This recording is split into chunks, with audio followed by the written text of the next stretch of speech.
எழும்பூரில் நிலவும் தகவல் குறித்து நமது செய்தியாளர் பிரசன்னாவிடம் கேட்கலாம். வணக்கம் பிரசன்னா, இப்போ எழும்பூர்ல திமுகவினர் எத்தனை பேர் திரண்டிருக்காங்க, யார் தலைமையில இந்த போராட்டம் நடைபெற்றுக் கொண்டிருக்கு, உங்களுடைய கூடுதல் தகவல்களை சொல்லுங்க. அதாவது திமுக மாநிலங்களவை குழு எம்பி கனிமொழி அவர்கள் தலைமையிலே ஒரு 15 நிமிடங்களுக்கு முன்பாக வந்து தற்போது திமுகவினர் காந்தி இருவன் சாலை பகுதி ஆரம்பத்தில் இருந்து தங்களுடைய ரயில் மறியல் போராட்டத்தை துவங்கினர். திமுக எம்பி தலைமையில் துவங்கப்பட்ட இந்த போராட்டத்திலே முன்னாள் அமைச்சர் தயாநிதி மாறன் மற்றும் மாவட்ட செயலாளர் சேகர் பாபு, அதை தவிர வந்து துணை பொதுச் செயலாளர் VP துரைசாமி உள்ளிட்ட பல்வேறு முக்கிய நிர்வாகிகள் இதில் கலந்து கொண்டிருந்தனர். இந்நிலையில் தற்பொழுது அவர்கள் வந்து எந்த ரயில் கிடைக்கிறதோ அதை மறிக்க வேண்டும் என்ற ஒரு எண்ணத்தோடு தற்பொழுது இந்த ரயில் மறியல் அங்கிருந்து வந்தனர். முதலில் பிரதான வாயிலை வந்து காவல்துறை தடுத்து நிறுத்தவே அவர்கள் தற்பொழுது இந்த சபர்பன் ரயில் வாயிலுக்குள்ளாக வந்து தற்பொழுது தடையை மீறி தடையை உடைத்துக் கொண்டு கனிமொழி தலைமையில இந்த ரயில் மறியல் போராட்டமானது தற்பொழுது நடைபெற்று வருகிறது. எனவே இந்த ரயில் மறியல் போராட்டத்தில் பல்லாயிரக்கணக்கான திமுக தொண்டர்களும் கலந்து கொண்டு தற்பொழுது தளபதி வாழ்க கனிமொழி வாழ்க என்பது போன்ற கோஷங்களை எல்லாம் அவர்கள் தெரிவித்து வருகின்றனர். இந்நிலையில் இந்த பகுதி முழுவதும் தற்பொழுது ஒரு ஆயிரக்கணக்கானோர் நிரம்பி இருக்கின்றனர். எனவே தற்பொழுது அவர்கள் வந்து இன்னும் ரயில் நிலையத்திற்கு செல்லாமல் பாதியிலேயே அந்த சபர்பன் ரயில் செல்லும் அந்த பாதையில் அந்த நடைபாதையில் பாதியிலேயே திமுக எம்பி கனிமொழி அவர்கள் வந்து தற்பொழுது காத்திருக்கிறார். எனவே இன்னும் சற்று நேரத்தில் அவர் ரயில் மறியல் செய்யும் வரை வந்து உள்ளே செல்வார் என்று எதிர்பார்க்கப்படுகிறது. ஆனால் அதற்கு முன்பாக அவர் கைது செய்யப்படுவதற்கான வாய்ப்பும் உள்ளது.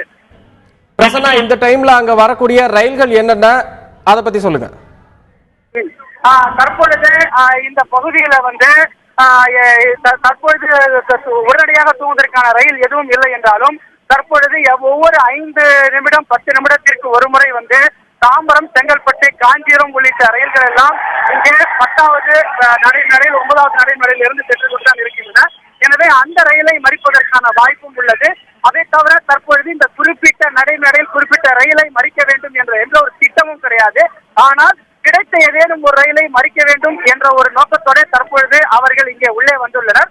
எனவே விரைவில் அவர்கள் எந்த ரயிலை மறிப்பார்கள், தங்களுக்கு சாதகமாக எந்த இடம் இருக்கிறதோ அந்த ரயிலை அவர்கள் மறிப்பார்கள் என்று எதிர்பார்க்கப்படுகிறது. எனவே இன்னும் ஒரு 5 நிமிடத்திற்குள்ளாக இவர்கள் ரயில்களை மறிக்கிறார்களா அல்லது அதற்கு முன்பாகவே இவர்களை காவல்துறையினர் கைது செய்கிறார்களா என்பது குறித்து இன்னும் சற்று நேரத்திலே தெரிந்துவிடும்.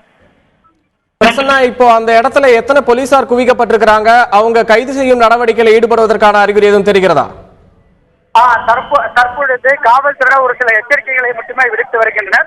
100க்கும் மேற்பட்ட காவல்துறையினர் தற்பொழுது இங்கே வந்து கொண்டிருக்கின்றனர். குறிப்பாக எழும்பூர் ரயில் நிலையம் ரயில்வே காவல்துறை கட்டுப்பாட்டில் உள்ளது.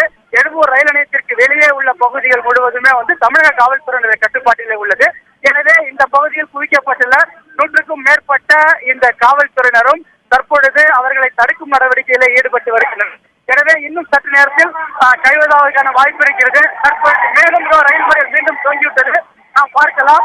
இந்த ரயிலை மறிப்பதற்கு கனிமொழி தலைமையிலான திமுகவினர் தற்பொழுது சென்று கொண்டிருக்கிறார்கள். இதை நாம் படத்திலேயே காணலாம். எனவே விரைவில் இன்னும் ஒரு 1 அல்லது 2 நிமிடத்திற்குள்ளாக திமுக எம்பி கனிமொழி தலைமையில் ரயில் மறியலானது துவங்க உள்ளது. இந்த ரயில் மறியல் பொறுத்து காவல்துறையினரே அடுத்த கட்ட நடவடிக்கை இருக்கும் என்று நாம் எதிர்பார்க்கலாம். தற்பொழுது நாம் பார்த்துக் கொண்டிருக்கிறோம். தற்பொழுது ரயில் நிலையம் வாயிலில் இவ்வளவு நேரம் நின்று கொண்டிருந்த திமுக எம்பி தலைமையிலான திமுகவினர் தற்பொழுது நேராக சென்று கொண்டிருக்கின்றனர்.